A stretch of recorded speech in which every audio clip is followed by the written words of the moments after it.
How many times have you said yes to something you didn't want to do because you felt guilty, because you didn't want to disappoint someone, because they pushed, and you caved? And then you spent the whole time exhausted, wishing you'd just said no. Today, we're talking about why saying no doesn't require an explanation and how to stop feeling guilty about protecting your peace. If you're new here, welcome to the Quest for Self. I'm Allie. If you've been here before, thanks so much for coming back. Today, we're talking about boundaries, guilt, and learning to say no without over explaining yourself. So let's get into it. I'm back in Spain right now, and I'm only here for about a month. So, of course, I want to hang out with everyone I can. But of course, I've got those close group of friends, and I've got those acquaintances. Friends I care about, but not friends that are really part of my inner circle. And those people also want to hang out too. And I get it. I'm only here for a month, so there's this pressure. Come on, you're only here for a month.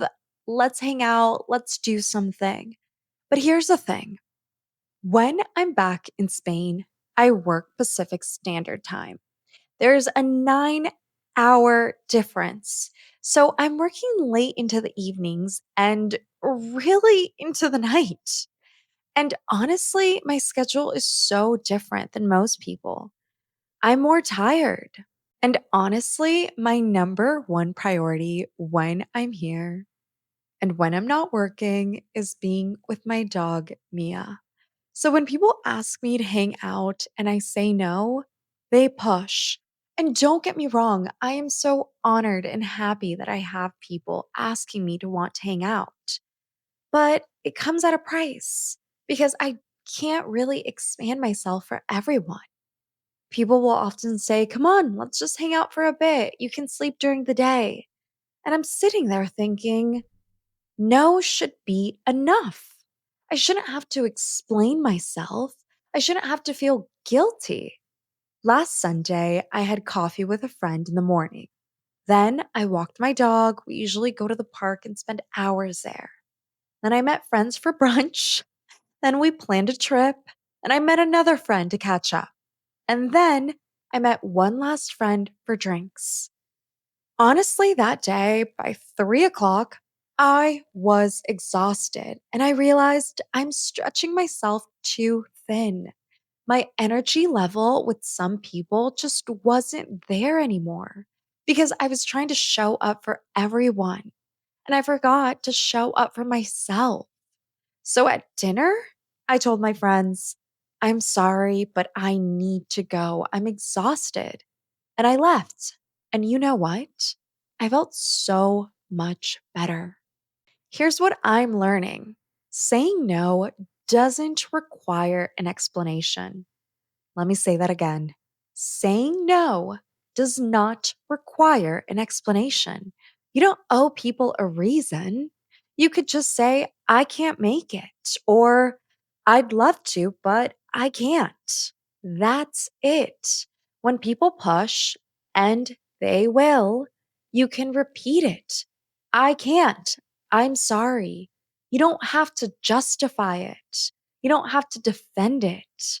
Because here's the truth: if someone makes you feel guilty for saying no, that says more about them than it does about you. You're allowed to prioritize your well being, you're allowed to protect your energy, you're allowed to say no without feeling like a bad person. And I know it's hard, especially if you're someone who people pleases, especially if you don't want to disappoint people. But you know what's worse than disappointing someone? Abandoning yourself. Because when you say yes to everything, you're saying no to yourself. You're saying no to rest. You're saying no to peace. You're saying no to the things that actually matter. So here's the reframe: saying no to others is saying yes to yourself. And that's not selfish, that's self preservation. You are your most important relationship.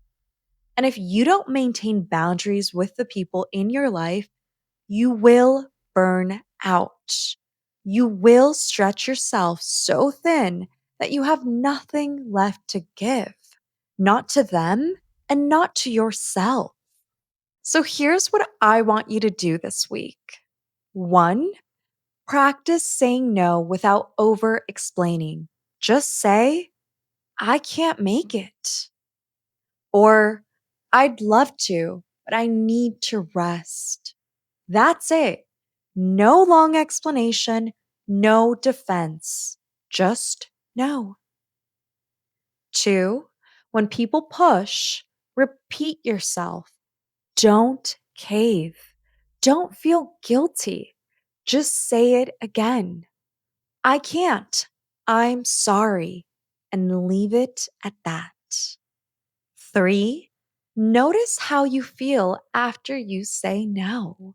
You might feel guilty at first. That's normal, but sit with it because underneath the guilt, you'll probably feel relief. And that relief, that's your body saying, thank you for choosing me. And here's the bonus: if you can't say no to plans, leave early. Show up for a little bit, stay for one drink, and then go home. You don't have to stay for the whole thing. You can honor your energy and still show up for people you care about because your peace matters, your rest matters, and your boundaries matter too. Saying no doesn't make you a bad friend. It doesn't make you selfish. It makes you someone who knows their limits. And the people who truly care about you, they will totally understand. Trust me. And the people who don't, well, that tells you everything you need to know. Say no, don't apologize for it, and don't feel guilty. You're allowed to choose yourself each and every single day. Thanks so much for listening to this episode of The Quest for Self. If this episode resonated with you and you have a few seconds, please give it a like or share your feedback with me in the comment section. Also, don't forget to subscribe so you don't miss the next episode. And if you know someone who needs to hear this message, share it with them. Your support means a lot to me and it helps others find this content. You could find me at The Quest for Self on all platforms. And one thing I always want you to remember is you don't have to earn your way to a better version of yourself. You're already becoming that person with every choice you make. Till next time.